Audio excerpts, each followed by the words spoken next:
Hello, everyone. Welcome to Body Bags. I'll be your reviewer for today. I'm Lonnie. And the movie that I'm talking about is from 2017.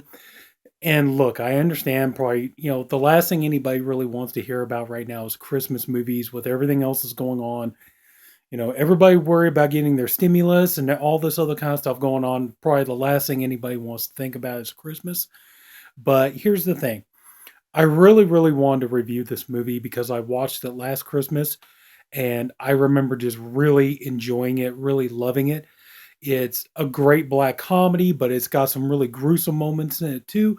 The movie that I'm talking about is not Black Christmas, Mercy Christmas. Okay.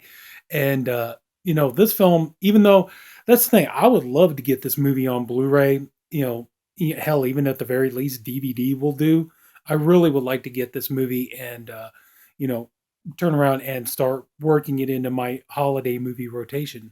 To me, it's that good. But anyway, the movie is about a man named Michael Brisket, and it's just a couple of days before Christmas.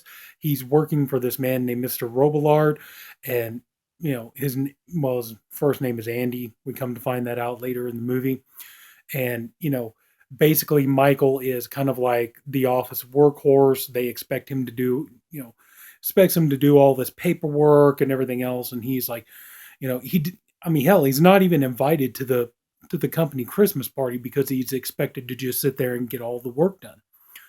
And so, this guy Andy, Mr. Robillard, comes in, and he tells him, hey, you did a great job. He's like, yeah, I got all this paperwork and everything else done, and he's all like, okay, yeah, you're doing a great job and everything else, and you're helping out, going that extra mile. I got big plans for you and all this stuff. Then he's all like, I got all this other stuff that I need you to do, all this other paperwork, and there's tons of it. And I need it done by the 26th because we have a meeting, and this meeting is going to, like really boost the company up and all this kind of stuff. And so Michael is kind of like, he really doesn't want to do it, but he's very concerned about keeping his job. He doesn't want to say no. And, very reluctantly he agrees to take on this work. And so at one point he, dozes off at his desk. And then we're introduced to another of our main characters, a bartender named Catherine. Now, Catherine, it's revealed very fast that she's not a fan of Christmas. She doesn't like Christmas. She's with a friend of hers. She's closing up her bar and all this kind of stuff. And and this friend of hers, she takes a drink, looks like she's getting ready to throw up. Well, she turns around and the friend gets killed, and Catherine gets pretty much knocked out and she gets taken. Then we're introduced to our third main character, who is basically he's like a ticket scalper. He's young African American male named Eddie, and Eddie, he's just trying to make some money. He's like trying to hand out tickets and stuff. And he turns around, starts walking away. He's on the street, he turns around, starts walking away, and he gets pretty much cold cocked. And he's dragged away, put into a van. And then there's an elderly man who's, pretty much hooked up to an oxygen tank. And, you could tell he's not in very great shape. He gets abducted too. But, we don't see who is abducting them. Well, anyway, so we go back to Michael. He's in his office. He's asleep at his desk. And this beautiful woman, this beautiful, gorgeous blonde named Cindy, she comes in. She gives him this paperwork and stuff. And she's, being very nice and very sweet to him. He's like, Merry Christmas. Uh, Michael does try to have a Christmas party for his coworkers and stuff. And so he's in there. He's got the food out. He's got, booze. He's got drinks. He's got everything else going. And unfortunately, the only one who shows up is Cindy.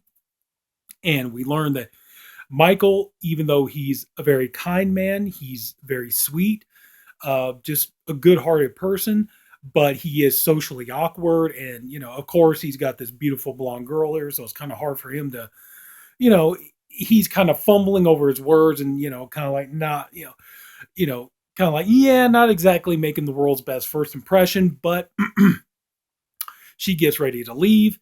And so she comes back and she's like, hey, she explains to him that she's going to go have dinner with her family. And so she gets ready to leave. She comes back. She asks him, "Hey, would you like to come to my family's house for dinner?" And at first he's like, "No, no, I don't think I should. And what about your family? I don't want to be an inconvenience." It's no, no, no. My family would love to have you, and it'd be a great time, and you'll have fun and everything else. And the thing is for Michael, this is what he really wants. We come to find out that apparently, pretty much throughout his life, Michael has never had like a real like family Christmas. He's never experienced it. He's seen it in TV and movies and things like that. And so, he's reluctant at first, but he does decide to take her up on her offer. And so she's like, "Okay, great. I'll come and pick you up the next morning," which she does. And so they're getting ready to drive up. And so, she's all like, "Okay, what's your favorite, what's your favorite Christmas carol?" And he's like, 12 Days of Christmas. "Oh, mine too." So they're driving up and they get to the house, and and she said that her dad's name is Abe. She's got two brothers, Amy and Bart, and her grandmother, and that's the family. Those are the people that Michael's going to be meeting. And he's like, "Okay, great. This is wonderful. I'm just having a wonderful time." So they get to the house, and so Michael is introduced to Bart. He's introduced to the grandmother. Very funny scene how that happens. Sorry, my throat's a little dry. He's introduced to the dad, Abe, and there's a guy named Philip. And this guy, Philip, is convinced that he and Cindy are in a relationship and they're together. And, he's like always following her. He's always complimenting her and stuff like that. And he's got this thing about constantly like, quoting famous authors, famous, lines from classic literature and things like that. To which, most of the time, the reaction, everybody's like, "What the hell is this guy talking about? What is he going on about?" and stuff. So anyway, they sit down, they have dinner, they're having ribs, and Michael, he's just happy. I mean, he is just tickle pink about this whole thing. And, they all sit down, they eat, have their fill and everything else. And so, Abe goes and gets him and Michael some eggnog. He gives Michael the eggnog, and at first Abe proposes, like a Christmas toast and stuff like that. And so Michael looks to Cindy, he asks her, "Can I propose a toast too?" And she's like, "Yeah, go ahead." And so he gets up and he proposes a toast. He drinks the eggnog, and then he hears a voice behind him. It turns out that Andy, Cindy's brother, is actually Mr. Robillard, the man that, Michael works for. And before he really has much time to react, we find out that the eggnog that he's been given has been spiked. He passes out, and then he wakes up. He's in the basement, and he's he's like pretty much tied up with like Christmas lights and things. And also down there, Eddie is tied up with rope, and Catherine is chained up. And so, and then, there's the elderly man who, they come down and they immediately brutally kill this guy. And then it's revealed that pretty much this family, they're cannibals. And the whole point of these four people being there is that these people are going to basically be their Christmas dinner. And it's pretty much they're going to kind of work their way up to Michael. But first, Andy really wants Michael to finish all these reports and stuff like that, get all this paperwork and stuff done. Then he's going to, then pretty much, it's like, they keep saying in the movie, like it's ironic that his last name is Brisket because that's their favorite cut of meat. So you kind of get an idea where all this is heading. And so, and then what you get is basically like a very dark comedy mixed with a gory horror cannibal movie, mixed with like a Christmas drama, because, meanwhile, while, Andy is forcing Michael to complete this paperwork, he's basically got him rigged up with these Christmas lights so that, the wires are pretty much connected to him, and he's got like a surge protector, and he keeps hitting the surge protector. It gives Michael shocks, to keep him working, to keep him going. And so as they're going on, then the family, they're having all this stuff, so they're like, the family, they're talking about how nice it is to have the kids home again, and how, trying to deal with the fact that their mother passed away, and like this is their first Christmas without her. And so Cindy is pretty much taking up the mantle as far as like getting Christmas dinner going. And then there's kind of And there's very much a family drama between Bart and Andy because Bart ends up he's met a girl named Denise and he's proposed marriage to her, and Andy is not happy with this at all, and the two of them are bickering a lot. And Andy's like, what's going to happen if she gets out there and tells people? It turns out she's a police dispatcher. So they're like, what happens if she gets out there and tells people and all this kind of stuff? She's gonna put it into all of our family traditions for years and all this stuff. And Abe is actually more supportive of Bart, marrying Denise because he's all like, look, it's like I want our family to go on, I want our traditions to go on, I want to have grandkids, I want to keep things going and all this kind of stuff. So you got like a lot of this kind of family melodrama and stuff like that going on. And so and at one point, poor Eddie, they take the poor guy because he's they take him and they cut his they hack his legs off with a meat cleaver, and then Cindy is showing Denise how to cook the legs and everything, and so they sit down and and all this, and they're eating Eddie's legs and stuff. And so Eddie, you think he's dead, but then it turns out he's not dead. He's still barely clinging to life and stuff. They cut his legs off, but then they use like an iron, like you use for your clothes. They use an iron to cauterize the wounds and stuff. So he's still hanging on, believe it or not. And so, and then as the movie progresses, while you're going through all this family melodrama with the Robillars and what they're going through and stuff, and you got, you have some really beautiful, well acted scenes. At least I thought they were. You have some good scenes between the three captives, Eddie, Catherine, and Mike, and the three of them. They're talking about like at one point, like Catherine and Michael bicker about Christmas. She's talking about Christmas sucks. She hated it. She wants no part of it.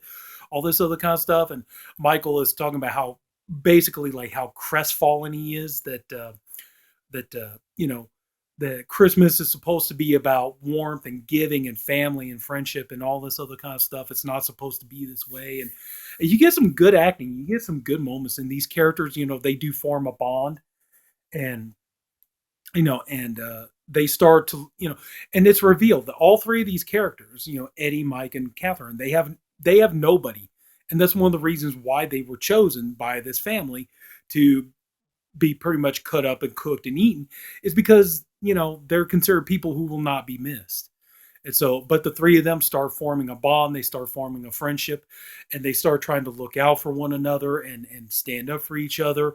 And at one point, it turns out Eddie gets free and he goes to Michael, and he frees Michael to, hey, I need you to help me. And Michael's like, well, we can't go without Catherine. But unfortunately, at one point, Catherine gets beaten so badly that she's like, no. And she's like, you guys have to go, and you guys have to go get help, bring the police. The only chance that, I've got, she's basically saying like, the only chance I've got is, you have to go to the police and tell them. And even if I don't make it, you have to stop them before they can do this to anybody else. And so, they get out, and they're playing cat and mouse with the family, trying to get out of the house. And then comes the best part, is when, they get out of the house and they're in the free and clear. And Michael and Eddie keeps telling Michael, we gotta go, man. They're going to see us any minute. We got to get out of here and stuff. And Michael decides, no, he's like, Catherine's in there. We can't leave her. We got to go in there. We got to get her and stuff like that. And finally, Eddie's like, okay, fine, fuck it. Let's get in there and let's do this. Let's take these suckers out. So, the two of them, they go in and they pair up, and it's pretty funny in some areas, but you get some really good, fun black comedy and stuff like that.